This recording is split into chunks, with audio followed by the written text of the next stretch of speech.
Hello students, मैं आपका अपना दोस्त Dharmendra Kumar. Line by line Hindi NCERT series अपन देख रहे थे और उसमें जो अपना चैप्टर है वो है मानव प्रजनन, human reproduction. 7 lesson already discuss कर चुके हैं और आज का जो लेसन होगा, आज का जो टॉपिक होगा वो होगा निषेचन एवं अंतरोपण। इससे पहले के जो 7 लेसन थे उसमें अगर देखा जाए तो जो लैंगिक प्रजनन की जो प्रथम घटना होती है निषेचन पूर्व, वो अपन ने देखी थी, जिसके अंदर जो लैंगिक अंग है वो अपन ने डिस्कस किया था। नर और मादा में अलग अलग किस प्रकार से युग्मकों का निर्माण होता है। मतलब निषेचन पूर्व में दो अवस्थाएं आती है, दो घटनाएं आती है वापस से। एक होता है युग्मक जनन, जिसमें युग्मकों का निर्माण होता है, और दूसरा आता है युग्मक स्थानांतरण। युग्मक जनन में अपन ने नर में बात की थी, नर में शुक्राणु जनन अपन ने बोला था और मादा में अंड जनन बोला था। ठीक है, तो अब ट्रांसफर होगा यहाँ पर, और ट्रांसफर के साथ साथ में ट्रांसफर हो गया था। ठीक है, ट्रांसफर अब होने के बाद में क्या होगा, निषेचन होगा। मतलब युग्मकों का संलयन होने की जो प्रक्रिया होती है उसे अपन बोलते हैं निषेचन।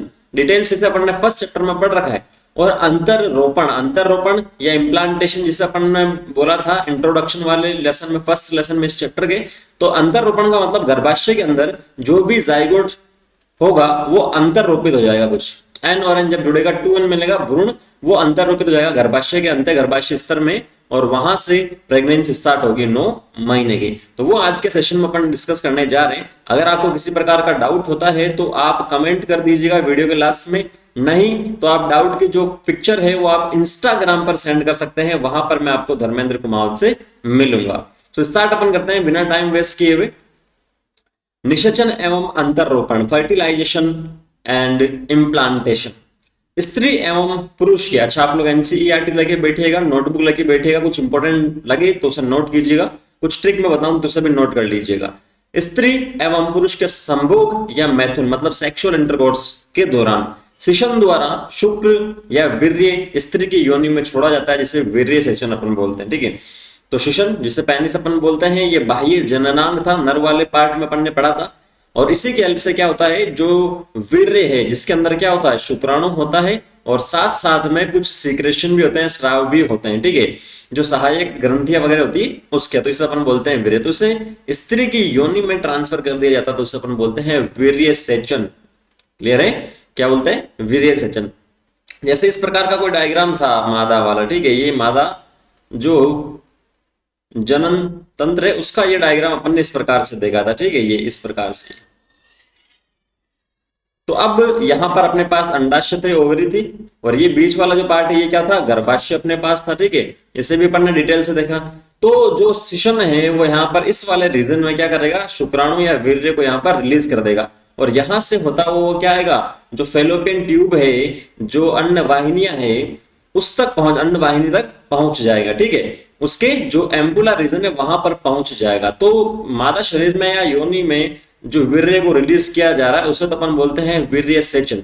ठीक है, उसके बाद में क्या होता है, गतिशील शुक्राणु। गतिशील क्यों बोला अपन ने इसे, क्योंकि जो शुक्राणु उसके स्ट्रक्चर में अपन ने 4 पार्ट देखे थे। एक तो शीर्ष होता है, उसके बाद में गर्दन होता है, उसके बाद में मध्य पार्ट होता है, और सबसे लास्ट में उसकी होती है पूंछ। तो मध्य पार्ट में क्या होता है, माइटोकॉन्ड्रिया या सूत्रकणिका होता है, जो इसके ऊर्जा प्रदान करता है, जिसकी वजह से जो पूंछ है उसमें क्या होता है, गति होती है। तो गतिशील शुक्राणु इसी की वजह से कहा गया है।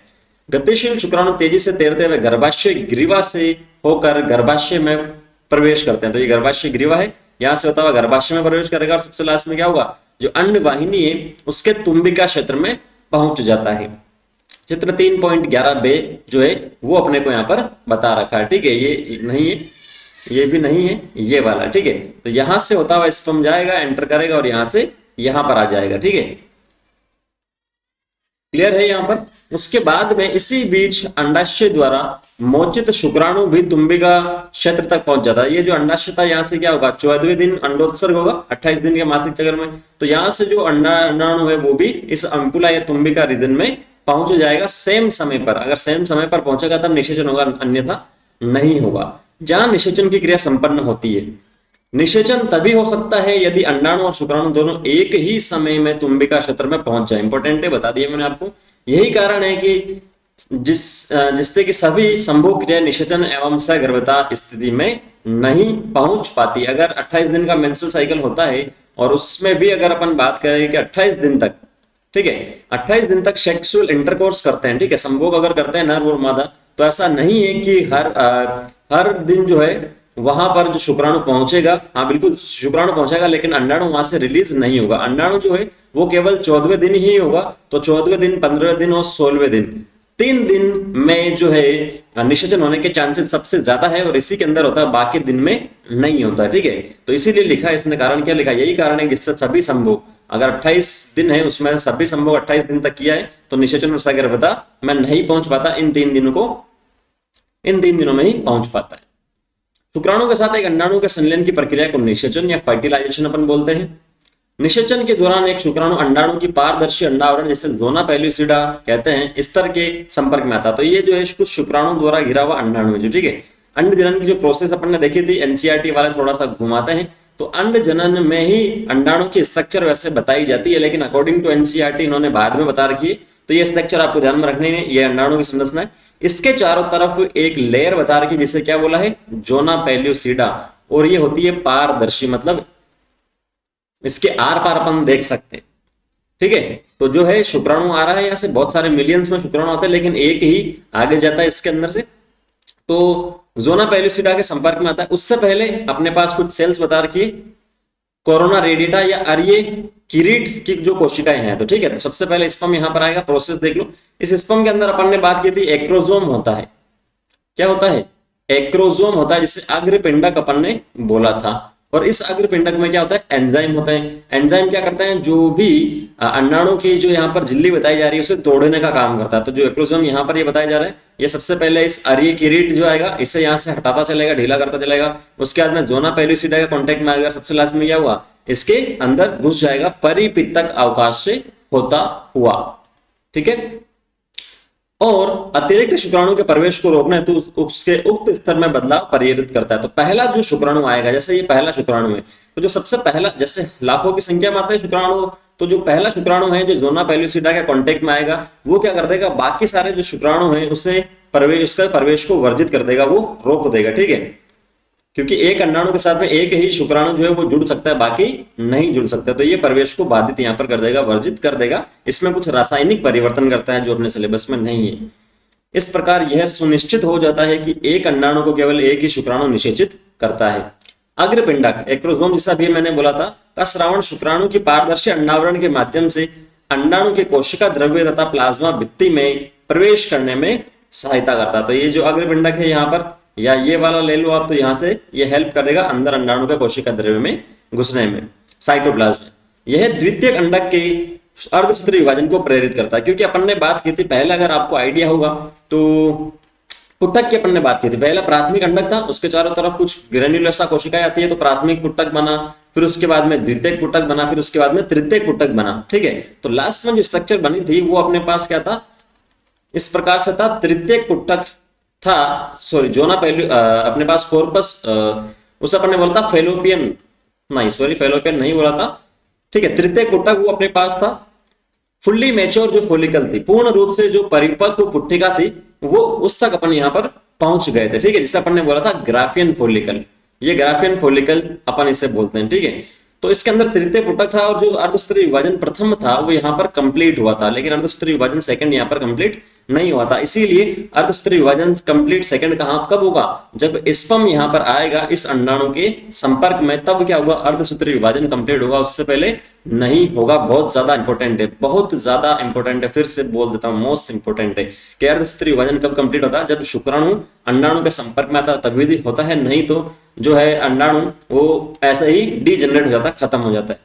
तो ये द्वितीय अंडक के अर्धसूत्री विभाजन को प्रेरित करता है। दूसरा अर्धसूत्री विभाजन भी असमान होता है, पहला भी असमान हुआ था, क्योंकि जब अर्धसूत्री विभाजन हुआ था, एक तो अपने पास ही अंडक बना था और दूसरा अपने पास क्या बना था, एक ध्रुवीय काय बना था, पोलर बॉडी जिसे अपन बोलते हैं, ध्रुवीय काय, ठीक है। उसके अंदर कोशिका द्रव्य की मात्रा बहुत कम थी, ना के बराबर थी, इसीलिए यहां से ये खत्म हो गया और ये आगे चला गया।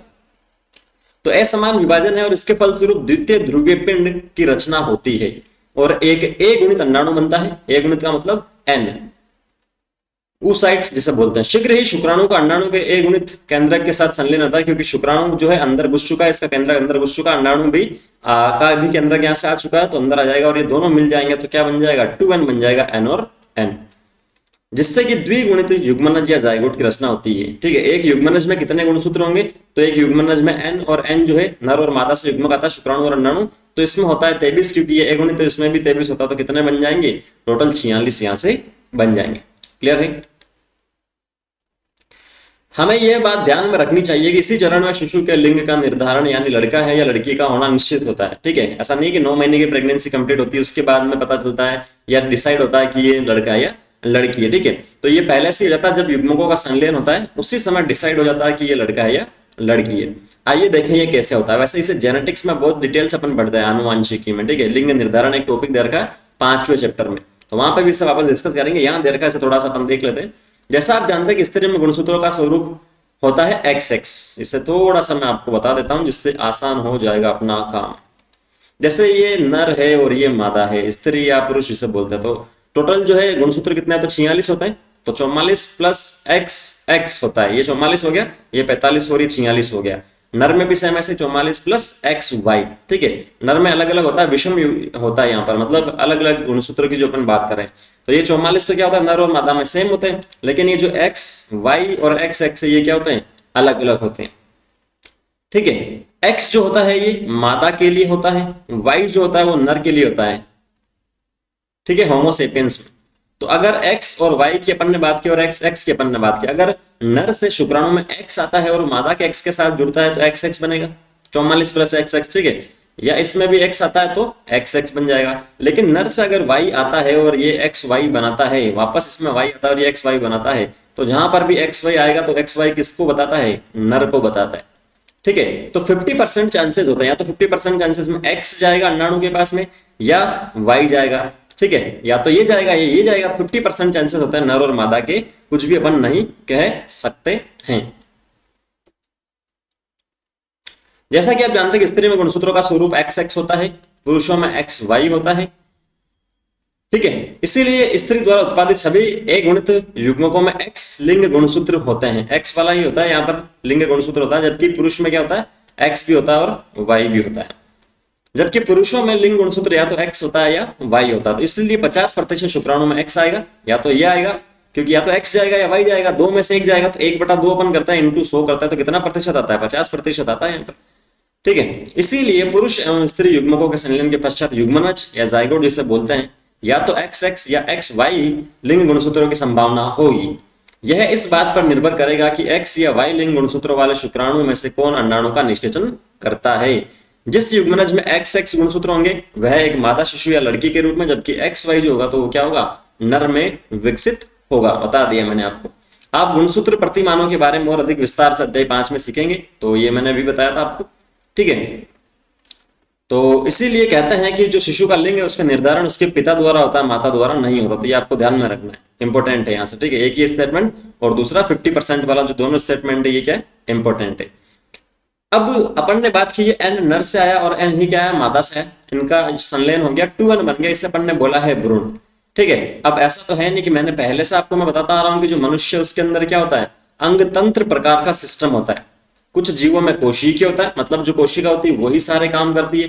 बहुत सारी कोशिकाएं जब विभाजित होती है तो उत्तक बनाती है, बहुत सारे उत्तक मिलकर क्या बनाते हैं, अंग बनाते हैं, और बहुत सारे अंग मिलकर अंग तंत्र बनाते हैं। और जो होमोसेपियंस है, जो मानव, उसमें अंग तंत्र मिलता है। तो अभी जो अपने पास संलयन हुआ है एन और N2N जो मिला है, ये अपने पास किस प्रकार का कोशिकीय है, और मुझे क्या बनाना है, मुझे अंग तंत्र बनाना, मतलब इसमें मुझे क्या करवाना पड़ेगा, सेल डिवीजन करवाना पड़ेगा, कोशिका विभाजन मुझे यहां से करवाना पड़ेगा।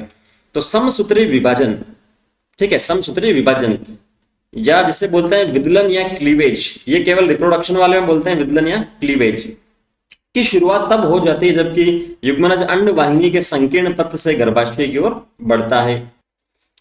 ठीक है, तो जैसे सपोज करो ये अपने पास जो डायग्राम दे रखा है, ये अपने पास अंडाणु का डायग्राम दे रखा है। ठीक है, और अपने को क्या पता है कि अंडाणु और जो शुक्राणु है एक दूसरे के साथ में जब जुड़ता है तो वो 2n स्ट्रक्चर यहाँ से बना लेता है। ठीक है, जो होता है द्विगुणित, और ये जो द्विगुणित स्ट्रक्चर बनी इसे अपन भ्रूण बोलते हैं, या युग्मनज जिसे अपन बोल रहे हैं एक प्रकार से, जाइगोट जिसे अपन बोलते हैं युग्मनज। ठीक है, तो जैसे ये ए डायग्राम में अंडाणु था और इसमें बी में देखो तो ये शुक्राणु यहाँ से क्या हो रहा है, प्रवेश यहाँ पर कर रहा है। तो जो 2n यहाँ पर बन चुका है, ये अभी क्या है, कोशिकीय अवस्था में, केवल एक कोशिका के अंदर है। ठीक है, ये दो मिलकर के एक कोशिकीय बना रहा है, लेकिन अपने को पता है कि मानव जो है वो किस प्रकार का प्राणी है जिसके अंदर मिलता है अंग तंत्र प्रकार का। तो कोशिका से उत्तक बनेगा, उत्तक से अंग बनेगा और अंग से अंग तंत्र बनेगा।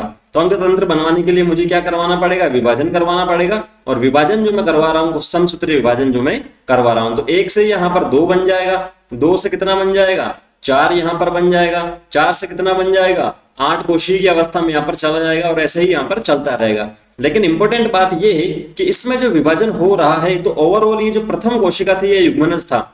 कुछ समय के लिए इसका जो साइज होता है वो यहाँ से चेंज नहीं होता है, जबकि कोशिकाओं की जो संख्या है वो यहाँ से क्या होगी, बढ़ती रहेगी। और इसीलिए इसके लिए अपन टर्म यूज में लेते हैं क्या, विदलन। फिर से बता देता हूं कि समसूत्री विभाजन और विदलन में क्या फर्क है। समसूत्री विभाजन में जो कोशिका है वो संख्या में भी वृद्धि करेगी और आकार में भी वृद्धि करेगी यहां से, लेकिन विदलन में कुछ समय के लिए जो प्रोसेस बताई जा रही है इसमें क्या होगा, आकार में साइज में कोई भी चेंज नहीं होगा, जबकि कोशिकाओं की संख्या जो है वो यहाँ से क्या होगी, बढ़ती रहेगी। इसीलिए इसे विदलन बोलते हैं, ना कि समसूत्री विभाजन। एक प्रकार से समसूत्री विभाजन का ही रूप इसे अपन बोल सकते हैं। ठीक है, क्लियर है यहां तक। तो 1 से 2 बन जाएगा, 2 से 4 6 8 2 से 4 8 16 संतति कोशिकाओं जिसे कोरक खंड या ब्लास्टोमियर कहता है। तो जो विभाजित होने वाली कोशिकाएं हैं इसे अपन बोलते हैं ब्लास्टोमियर या कोरक खंड। 8 से 16 कोरक खंडों वाले भ्रूण को तूतक या मोरुला बोलते हैं। ये 2 से 4 बन गया, 4 से कितना बन गया, 8 बन गया, 8 से 16 भी यहाँ पर बनता रहेगा। तो 8 से 16 वाले जिससे जो इसे तूतक बोलते हैं, या क्या बोलते हैं, मोरुला इसे बोलते हैं। पूछा गया है AIPMT में, ध्यान में रखना। ठीक है, यह तूतक लगातार विभाजित होता रहता है और जैसे जैसे गर्भाशय की ओर बढ़ता है कोरक पुट्टी या ब्लास्टोसिस्ट के रूप में परिवर्तित हो जाता है। तो जैसे जैसे गर्भाशय की ओर यहाँ से बढ़ रहा है, E के बाद में F हो गया, G हो गया, H हो गया, तो ये गर्भाशय स्तर है, ये अंत गर्भाशय स्तर है। तो गर्भाशय में चला जाएगा और वहां पर क्या हो जाएगा, इसका अंतर रोपण हो जाएगा। ठीक है, कोरक पुट्टी रोपण जो लिखा है, उसके बाद में 9 महीने की जो प्रेगनेंसी वो स्टार्ट होती है। तो एक जो कोरक पुट्टी उसमें क्या होता है कि ये जो कोशिकाएं बताई जा रही है ये दो यहाँ पर लेयर बना लेती है। ठीक है, 2 लेयर में व्यवस्थित हो जाती है। बाहर वाली जो है इसे अपन बोलते हैं पोषकारक या ट्रोफोब्लास्ट इसे बोलते हैं इंग्लिश में, जबकि अंदर वाली होती है उससे अपन बोलते हैं अंतर कोशिका समूह। अंदर वाली कोशिकाओं का समूह को बोलते हैं अंतर कोशिका समूह। तो 2 में व्यवस्थित हो जाती है। और जैसे सपोज कर लो ये अपने पास क्या, ये गर्भाशय स्तर है, तो बाहर वाला जो पोषकारक है वो इस गर्भाशय स्तर के क्या आता है, कांटेक्ट में आता है और इसमें अंतर रोपित होना स्टार्ट हो जाता है। और उसी समय गर्भाशय स्तर क्या करेगा, इसे यहाँ से पूरा कवर कर लेगा, जिससे जो भी ये डेवलपिंग फीटस है, जो बच्चा, इसको पोषण प्रदान करने के लिए जो स्ट्रक्चर है, जिसे अपरा अपन बोलते हैं, प्लेसेंटा बोलते हैं, आगे वाले लेसन में आएगा, उसका निर्माण होता है, जिससे पोषण इसको मिलता रहेगा बच्चे को 9 महीने तक, और जो भी इसके वेस्ट होंगे वो यहाँ से बाहर निकलते रहेंगे। ठीक है, तो एक कोरक पुट्टी में कोरक खंड बाहरी परत में व्यवस्थित होता है, जिसे पोषकारक या ट्रोफोब्लास्ट कहते हैं। कोशिकाओं के भीतरी समूह जो कोषकारक से ही जुड़े होते हैं उसे अंतर कोशिका समूह बोलते हैं, इनर सेल मास कहते हैं। इंग्लिश वाले टर्म को जरूर ध्यान रखिएगा। अब पोषकारक स्तर गर्भाशय अंत स्तर से संलग्न होता है। गर्भाशय के 3 स्तर होता है, बाह्य स्तर, बाह्य गर्भाशय स्तर, मध्य गर्भाशय स्तर और अंत गर्भाशय स्तर। तो अंत में ये संलग्न हो जाता है। और अंतर कोशिकीय के समूह क्या होता है, विभाजित होने लग जाता है, और जो अलग अलग प्रकार के उत्तक हैं, जो जो अंग है उसका निर्माण करना स्टार्ट कर देता है। कौन, अंतर कोशिकीय समूह। संलग्न होने के बाद में गर्भाशय कोशिकाएं तेजी से विभक्त होती है और कोरक पुट्टी को आवृत कर लेती है, इसको मतलब इसे कवर कर लेती है, और इसके परिणाम स्वरूप कोरक पुट्टी गर्भाशय अंत स्तर में अंत स्थापित हो जाती है, एम्बेडेड हो जाती है, और इसे ही क्या बोलते हैं, अंतर रोपण कहते हैं। और बाद में ये सहगर्भता का रूप धारण कर लेती है। तो ये जो इंट्रोडक्शन में जो इस चैप्टर का जो फर्स्ट लेसन पढ़ाया था उसमें जो कुछ टर्म्स मैंने आपको बताई थी, काफी यहां से क्लियर हो जानी चाहिए। ठीक है, तो आप लोग NCERT पढ़िए, ये टॉपिक यहीं पर कंप्लीट होता है। खुद के नोट्स बनाइए, वीडियो को देखिए, 1 या 2 बार समझ में आ जाएगा। कोई डाउट है तो कमेंट करके जरूर पूछ लीजिएगा। कमेंट ना करें, डाउट की पिक्चर सेंड करनी है तो इंस्टाग्राम पर धर्मेंद्र कुमावत से मैं आपको मिलूंगा, वहां आप भेज सकते हैं अपने डाउट जो भी हैं। सो पढ़ते रहिए, पढ़ेंगे लिखेंगे तो बनेंगे महान और करेंगे अपने घर वालों का नाम रोशन। ठीक है, so thank you, all the very best.